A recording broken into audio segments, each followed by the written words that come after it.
Clemson. Speaking of Clemson, great segue. Clemson taking on Florida State here in Tallahassee. Clemson 4.5-point road favorites, 51 being the total in this game. And Florida State was on the losing end of that game we just talked about against NC State, the aforementioned game that Devin Leary got injured.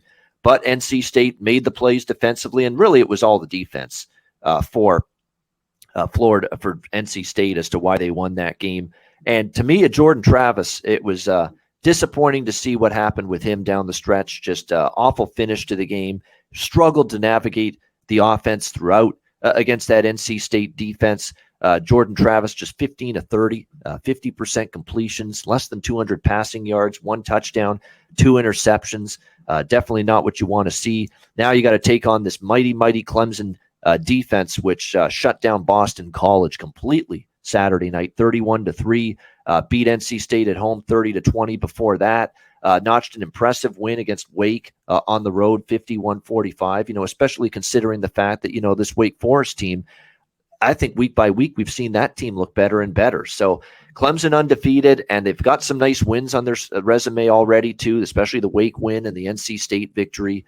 I know the number's coming down on Florida State, or Florida State's taking the money here in this game, but that's twice in a row their offense really hasn't worked. And that's 2 games in a row, Conor. Jordan Travis has really struggled. The Wake Forest game he struggled, and he certainly did last week against NC State as well.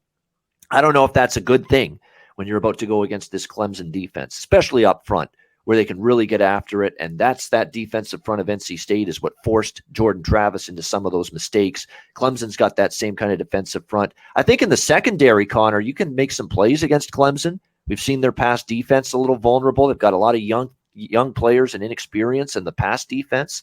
But can Florida State exploit that is going to be the question here. Tough game for me. No real strong opinion, honestly, early in the week. Usually I like to give you something, but I really don't have a strong take on this one early in the week. What do you think here, Conor, with Clemson, Florida State? Yeah, me too. Obviously, initially, like you mentioned, Florida State money came on in. This is down 4.5 here.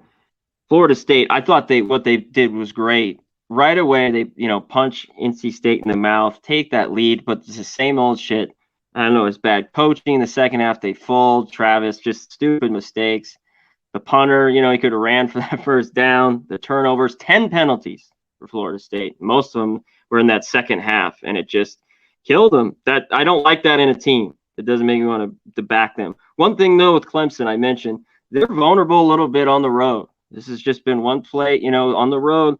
There's been tight games here. Is this enough points, though, with FSU? Travis has to be really good against this Clemson defense, and I don't know if he can.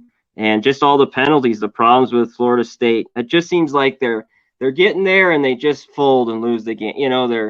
They have the athletes, but they just can't end up closing the game. So, yeah, I don't know if I go either side here. I just don't know. I think Clemson can go in there and win, but I don't know if they can cover this number. I always like a dog catching points at home. And Florida State should be up for this one. But in the end, this is kind of a wash for me right now as well.